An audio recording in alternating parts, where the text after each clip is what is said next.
Hey, what is going on, everybody? I am AJ, and I'm going to give you guys the UFC 259 DraftKings Breakdown. Looking forward to this card. Obviously, it's a tremendous card from top to bottom, and there is a lot of money to be won on DraftKings this evening, or not this evening, this weekend. Geez, I'm already looking forward to it. But, DraftKings has been running some really cool promos, lots of money to be won out there. And it makes sense, right? It's not only a pay-per-view, which creates more revenue in general than, say, some of the fight night cards, but there's a lot of belts at stake. There's 3 belts at stake. On top of that, it's just been a card that a lot of people have really very much been looking forward to. So it makes sense that there's a lot of money to be won. And going to get on here, and we're going to talk about, who I like for DraftKings on this slate. So obviously with that, 15 fights on the card, we have a lot of options to look at here. But there are still some fades that I'm very much considering. That's important. Not only, definitely on even smaller slates, right? We just want to. I personally would like to,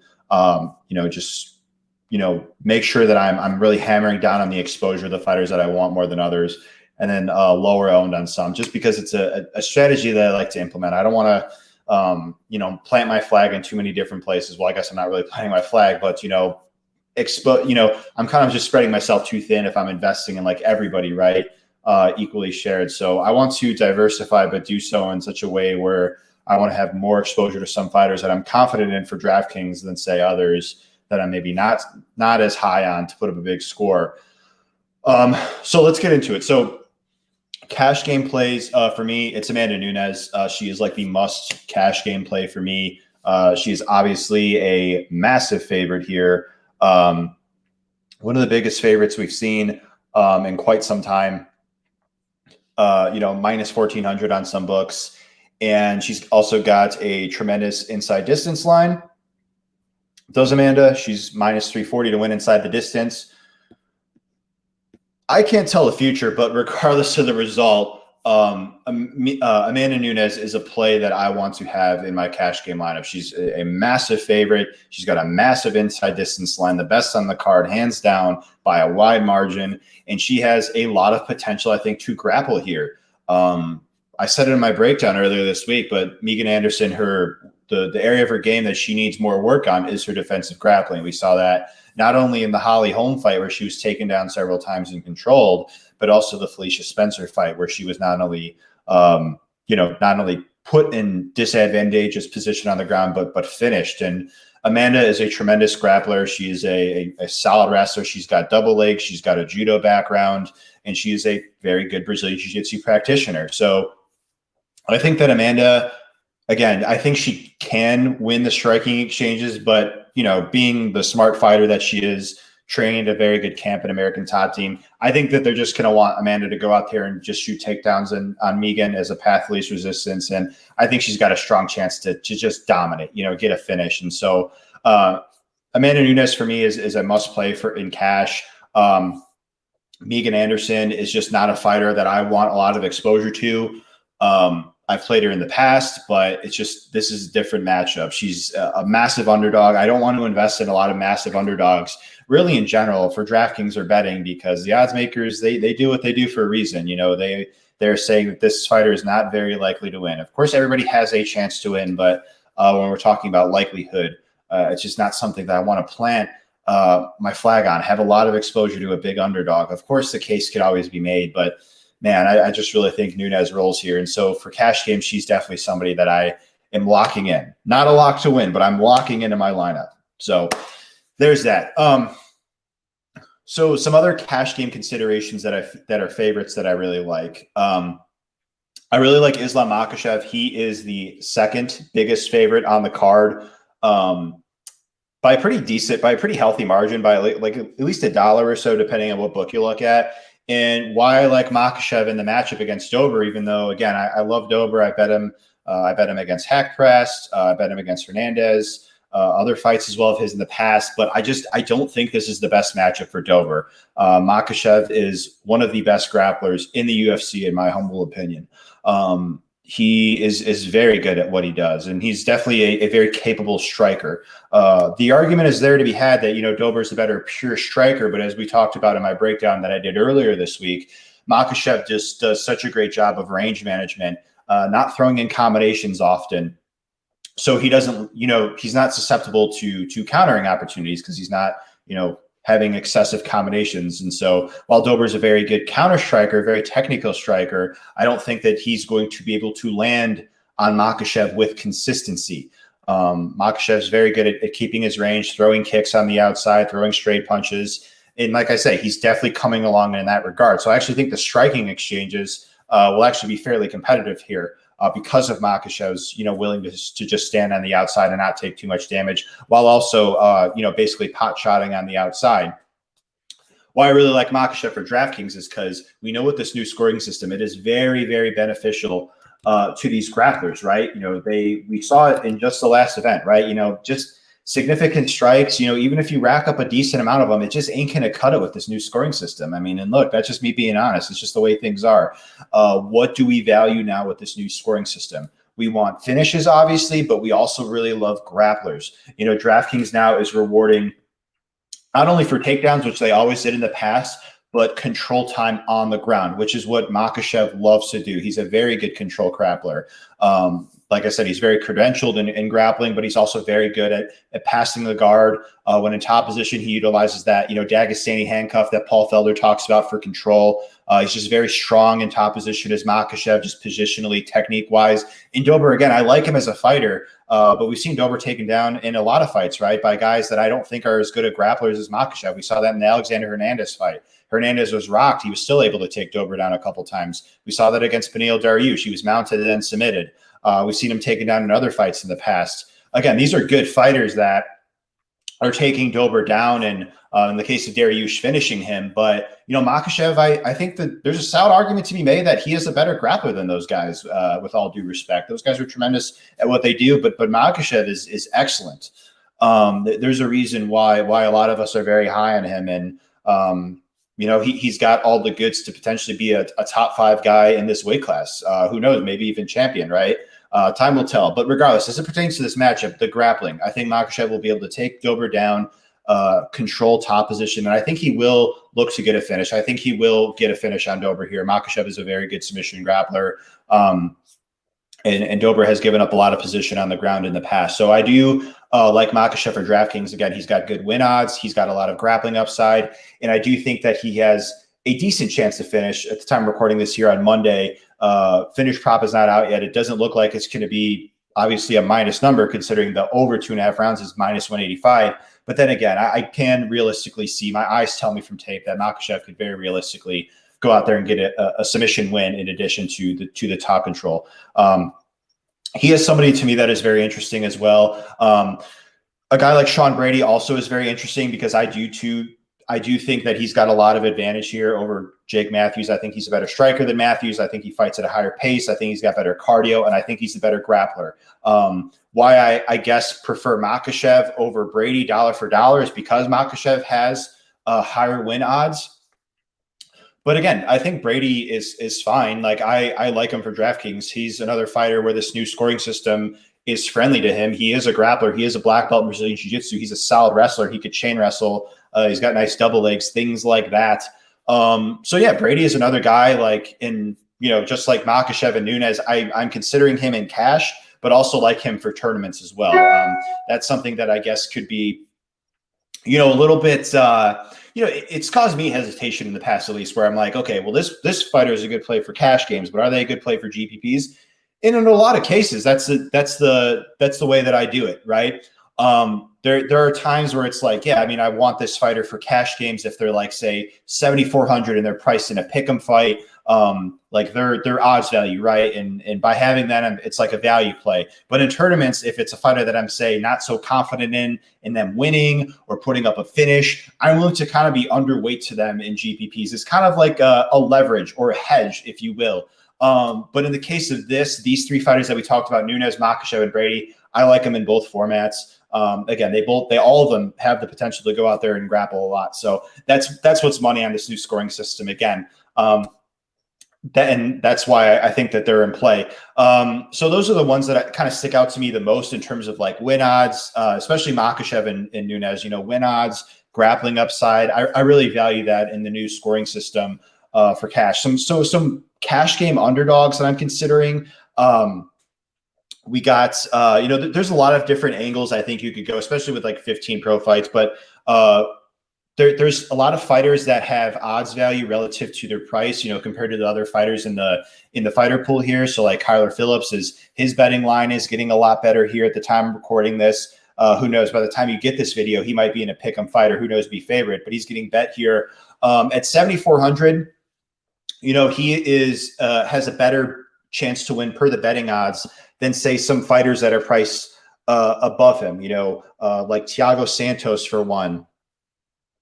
There's Rogerio Bontorin is another one as well. Well, they actually got kind of similar odds, but you get what I mean. A guy that, another one is Olivia Souza. She's priced above Phillips, yet her win odds aren't as high. So that to me is like a value play, like we were talking about before. Kyler Phillips is a value play because his win odds are good. Yet good for an underdog, that is, yet his price doesn't necessarily reflect what his betting odds should be. So therefore, Kyler Phillips is definitely a cash game consideration for me. And I also think he's live to win this matchup. As you guys saw, I did bet him here. He's got a reach advantage. I think he's got a cardio advantage as well and a pace advantage. And I do think that if he gets in top position on the ground, he could really take over this fight. Song Yudong is going to be a stiff test for him. Don't get me wrong. I've been high on Yudong in the past. I bet him in the past as well. But this is a matchup where I do think that they'll test one another. And more importantly for DraftKings, Phillips at 7,400, a very live underdog, in my opinion. He's definitely a guy that I'm considering, again, not only for cash games, but for tournaments as well.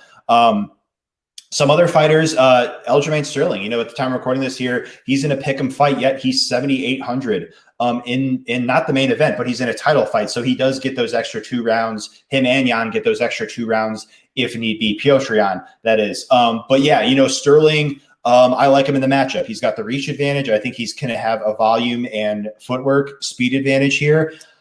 I think he does have the grappling advantage, should these two tangle on the ground. I don't think that's going to be a huge facet of the fight because they're both really good scramblers, very good athletes, but an advantage for Sterling nonetheless.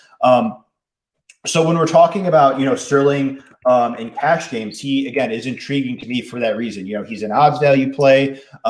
He's because, again, he's 7,800 and he's in a pick'em fight. He's in a 5-round fight. He has the opportunity to go out there and rack up points if need be.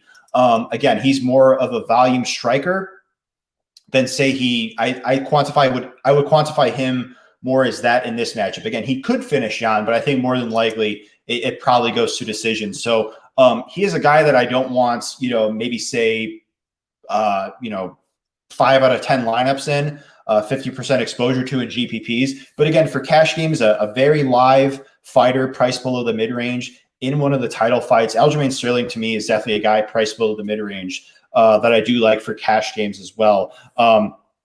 And again, one more honorable mention here is Jan Blachowicz at $7,000. He's again in another title fight, and I think he's live here. I favor Israel to win, but I think that this fight, at the time of recording this here, we got Israel here over 2-1. There's been some action coming in on Jan. I don't know what the odds are if the odds are going to change as the week goes on, but I do generally think that this fight is going to kind of play out a bit. I did bet the over 2.5 rounds. I just think it's going to be kind of like a methodical, slower paced fight where I think Jan is kind of live. At the end of the day, Israel has not fought at light heavyweight. Israel is a tremendous fighter. Don't get me wrong. I'm not saying he can't go out here and win, but I think Jan can make it a fight.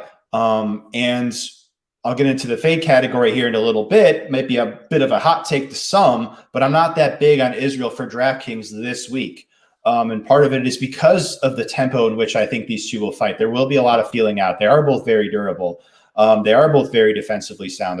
They're very content to fight methodically on the outside. And so Jan, I don't think he has tremendous upside if it goes to a decision.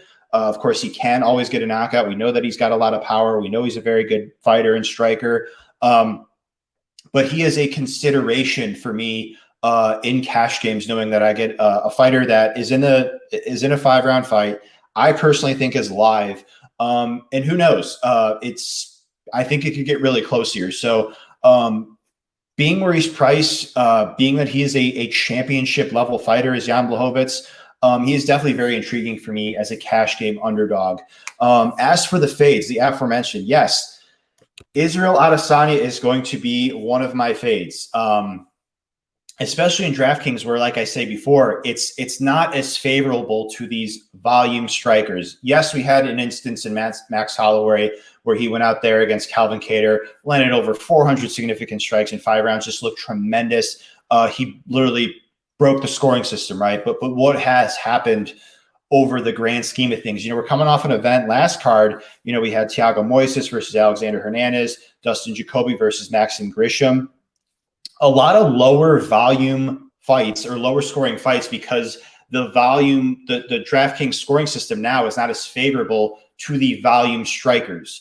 And Israel does have good volume, but again, with this new scoring system, it's going to be a bit suppressed. Now, of course, Israel can go out there and win by knockout. That's possible. But my read of the fight is, Jan is generally very durable. He's generally very defensively sound, and therefore I think the fight could play on for a bit. And if Israel's not going out there and getting a quick finish, or they're not having this sort of fight of the night type brawl, which I think is pretty unlikely considering the way they both fight. I just think that for me, Israel's chances of making the optimal lineup with these circumstances in the matchup is just kind of unlikely. I want to take a bold stand and be underweight to Israel, right? And maybe it burns me, but that's just the decision that I want to look in the mirror and be okay with at the end of the day, because there's just simply other options that we'll get to for tournaments that I just like more.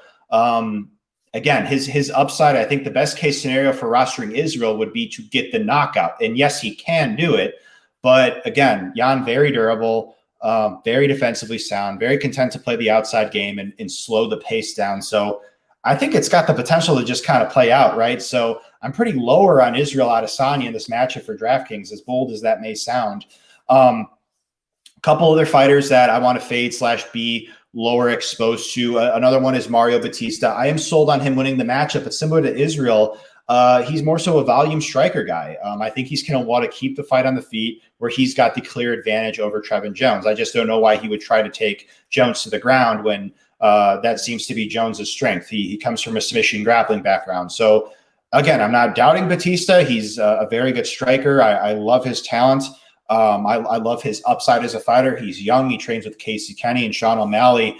But when we're talking about this matchup for DraftKings, we got a guy here in Trevin Jones who's generally very tough, generally very durable. And, Batista, unlike Israel, only has 3 rounds instead of 5, right? So he even has less or more ground to make up for based on that, right? So at his price point at 9,100, I'm not that big on Batista for DraftKings, considering just like Israel, his upside of hitting hitting a big score relative to his price is a finish. And I'm not sold on that's the most likely thing that happens in this matchup based on Jones's toughness, durability, and just the fact that, Batista, I think he's a very good striker. I'm not exactly sold on him being a huge power puncher, though. He's more so like a volume guy. I would classify him as. So he's got some nice knees. Obviously, he showed that nice knee against Miles Johns, but I generally think that this fight's going to play out, and that's actually what the odds suggest as well, right? We got the over. The over is set at 2.5 rounds, and we got -205, right? So again, how likely is this Batista knockout going to happen? Personally, I think it's kind of on the unlikely side, right? I hope he goes out there and looks great. I think he probably wins, though. Good for him. And yeah, another fighter that I want to be underweight to as well for DraftKings is Amanda Lemos. I just am not that big on this fight as a whole. I'm not that big on Souza either. I just think that they're both kind of neutralize each other on the ground. They're both black belts. I'm not sold on the cardio of either of them. So I think the fight could be kind of lower paced. On the feet, I think Lemos is the better striker, which is the difference maker here. I think she's just got more layers as a striker. But when we're talking about DraftKings, Souza is very tough. She's never been finished.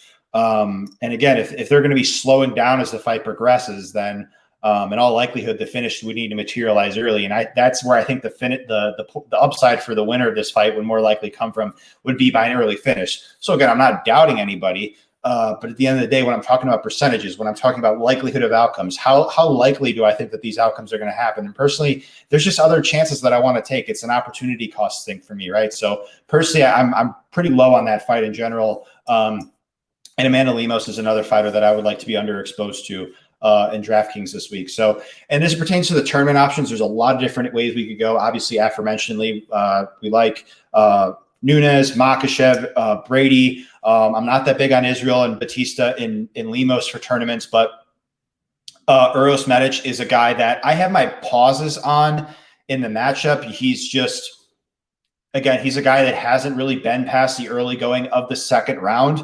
So that leaves questions on his cardio. That also leaves, I'm also questionable on like his level of competition.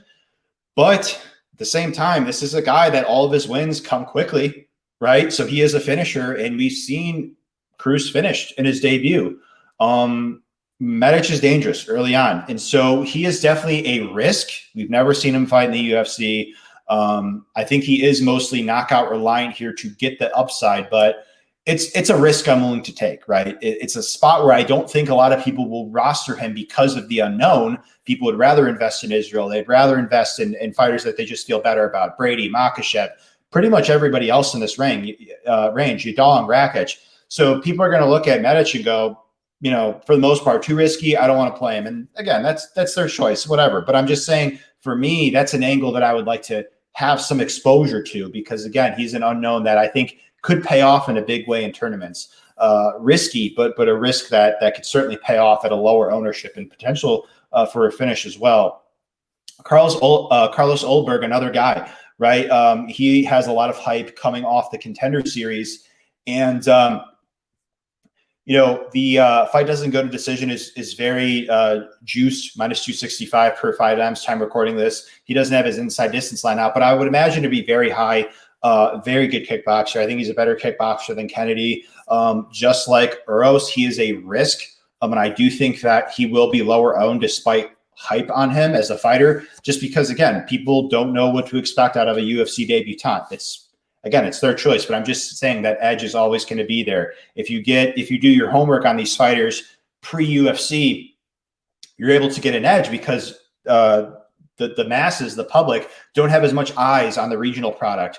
What's going on YouTube, what's going on Fight Pass on those regional promotions. They just are not as accustomed to, say, the fighters that are in the main event or on the main card. So that's always going to be an edge, not just in pay-per-views, but in UFC in general. Like if you got a fighter that just is making their debut, unless if they're really, really talked up all week by many different people, it just, again, it's just a tougher call for people to make, right?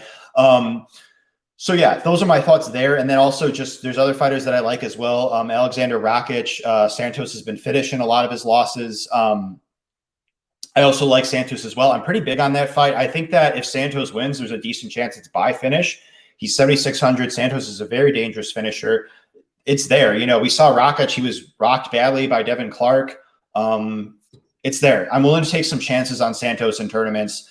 This is a light heavyweight fight. Santos is a very dangerous fighter, as is Rakic. So this is a light heavyweight fight where I do want some exposure to both sides. It's not going to be like this all-in fight, 100 out of 100 lineups, but it is one that I definitely would like some exposure to. Under 1.5, under the rounds total is actually set at under 1.5 rounds. Yep, it is getting bet up here, the over 1.5. But yeah, we'll see. I do think that there's definitely potential for that fight to finish.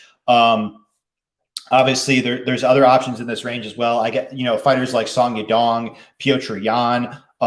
They obviously can go out there and get a knockout, but I think that they're very, very knockout reliant. In the case of Piotr Jan going against Sterling, I said in my breakdown earlier this week, Sterling does a very good job of limiting damage. He's very good with his footwork, with keeping range with kicks and straight punches. I think there's a decent chance that Jan just doesn't land a lot on Sterling for those reasons. And if he's landing on Sterling with less frequency, then, there's going to be less of a chance for Jan to land the knockout. So again, I'm not doubting Jan. I mean, he's a championship level fighter. He's a champion of this weight class. He has power in his hands. But when I'm talking about the probabilities here, he's actually a fighter that I'm not too crazy about for DraftKings in this week, to be honest with you. Same thing with Kai Kara France. I don't think, even less of a consideration than Yudong and Yan. Car France is just not as big of a power puncher as Yudong and Yan are. He's more so a volume guy. I'm sold on Car France to win the fight. Better striker, better volume, better footwork, more defensively sound. But when we're talking about DraftKings here, again, he's another volume striker, right? So he's not really going to be grappling here against Bontrain, who that's going to be Bontrain's path to victory, right? So again, Car France is another guy that I don't really want really much exposure to on DraftKings for that reason. I just really question where the upside is going to come. Can I finish up here on a couple other underdogs that I like for tournaments? Obviously, I talked about Kyler Phillips as a cash play. I also like him for tournaments as well. Same thing with Aljamain Sterling. Again, I am a little bit hesitant on, the points mainly coming from volume, but at least with him compared to, say, Car France, we're saving $700 and we're actually getting a live underdog. Maybe Sterling is one of only a couple underdogs to win on the card. And in that case, he may be a guy that you need to get the optimal lineup. Another guy, in addition to Thiago Santos, I also like Rogerio Bontrain, and it's more so to do with Car France. He just generally fights very competitively. We've seen Car France hurt, like against Elias Garcia, against Brandon Royval. Even if he's the better technical fighter in there by a wide margin, he has shown that he could still make things very dicey. Bontrain's aggressive. He's a powerful grappler.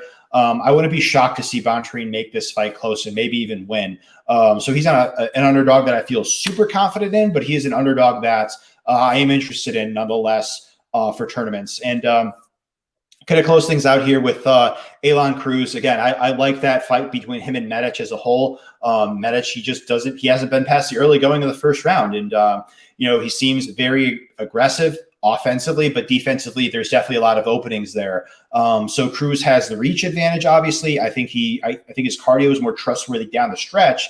And so at his price point, Cruz is definitely a guy that I would like some exposure to. And I do think he'll be really low, and especially now with, people have seen him in the octagon one time, right? We've seen him in the octagon one time and we saw him lose quickly. So that usually lowers the ownership of fighters because we have that sample size of them losing, right? And so people just don't feel as good about rostering them in their lineup.